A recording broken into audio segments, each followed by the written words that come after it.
Bastia-Montpellier, il y a sûrement un esprit de revanche du côté des Bastiais, tout simplement parce que cette équipe de Montpellier leur propose quelques tracas depuis quelques mois. D'abord, il y a eu le match aller, défaite des Corses 3-1 à la Mosson, et puis plus récemment, une élimination en Coupe de la Ligue. Alors Pascal Camadini et ses coéquipiers corses avaient donc cet esprit de revanche. Ils restent, eux, sur une défaite tout à fait logique à la Beaujoire la semaine dernière, mais ils se rappellent qu'à Furiani, ils sont souvent impériaux. Là, les Corses d'Antonetti restent carrément sur 6 victoires consécutives. On va voir ce qui s'est passé dans ce match annoncé indécis qui nous est raconté depuis Furiani par Christian Delcourt.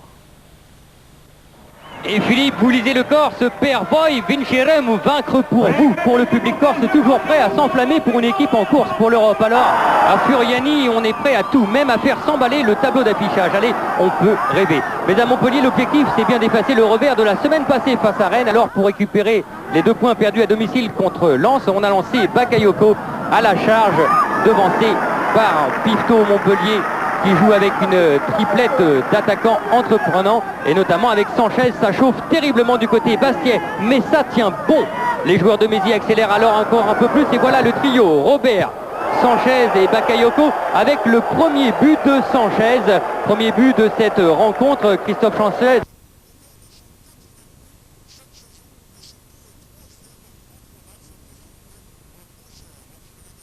Sanchez contre le préposé au tableau d'affichage. Et oui, c'est sûr, ce sont les visiteurs qui mènent 1-0 après 16 minutes de jeu. Bastia veut relever la tête aussitôt. Pour cela, rien d'autre à faire que de chercher dans les airs Anto Drobniak, double détente superbe, celle de l'avant-centre monténégrin, contrée par Martini. Il y avait de la classe, beaucoup de classe dans le geste des 2 hommes. Bastia reprend des couleurs et se montre encore dangereux, cette fois-ci de loin avec Tchercheski à la frappe et de nouveau Martini à la parade. Martini invaincu depuis près de 5 rencontres et qui rassure forcément un peu plus ses coéquipiers. À la mi-temps, du coup, on attend toujours le fameux déclic côté Bastia. Les hommes d'Antonetti côté Bastia repartent donc à l'attaque d'entrée de deuxième période avec des hommes frais et de nouveau Laurent qui oblige Martini à se détendre. Et de quelle façon, sous l'œil de Mézy, pourtant inquiet. Et il a raison, car Bastia domine totalement cette deuxième période, avec de nouveau Drobniak qui est à deux doigts de pied, bien sûr, d'égaliser face à Montpellier sur cet excellent débordement encore côté gauche. Martini et les Montpelliérains sont prêts de craquer. Corner en faveur de Van de Castel. On est monté du côté Bastia avec notamment Patrick Moreau, et c'est lui qui bat Martini et qui permet surtout à son équipe d'égaliser. Patrick Moreau qui inscrit son deuxième but de la saison. Il en avait inscrit un après Bordeaux. Enfin, on peut souffler du côté Bastia, souffler dans les tribunes et également pousser le bon bouton, celui de l'égalisation à la 77e minute. On s'échauffe en fin de rencontre et monsieur Gonon est obligé d'intervenir pour régler les petits différends entre Montpelliérains.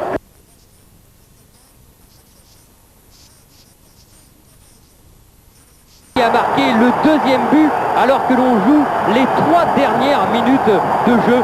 On s'enflamme complètement dans les tribunes bastiaises avec cette égalisation de nouveau sur coup de pied arrêté.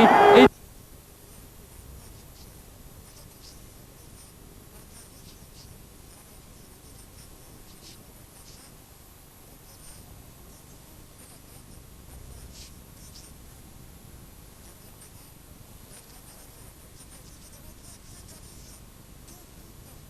dans cette rencontre, ce sera le score final entre les deux équipes, avec une équipe de Montpellier toujours invaincue lors des 14 dernières rencontres. Et allez, c'est sûr, c'est fini même. On arrête de jouer avec le tableau d'affichage à 2 partout pour écouter Thierry Loret. Eh bien, on arrive à égaliser dans les secondes qui suivent ce deuxième but. Je veux dire, c'est vrai que ça se vit tellement rarement que bon, on est finalement très content d'arracher ce match nul, parce qu'on sait que les Bastiais sont vraiment très forts à domicile et on avait un peu peur de ce déplacement. Mais bon, c'est vrai aussi qu'à 1-1, M. Gonon a fermé volontairement les yeux sur une faute absolument indiscutable dans la surface de réparation. Bon, alors dans l'ensemble, je veux dire que quand on voit l'ensemble du match, les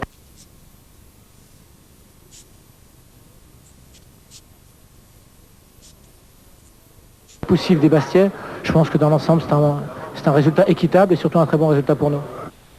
Impeccable pour le moral pour Montpellier. On n'est pas encore à la hauteur des Nantais, mais c'est quand même ce soir le 8e match sans défaite. Et puis Monsieur Gonon, vous avez vu, qui pourrait arbitrer entre deux boxeurs. Il a distribué ce soir 6 cartons jaunes dans ce match.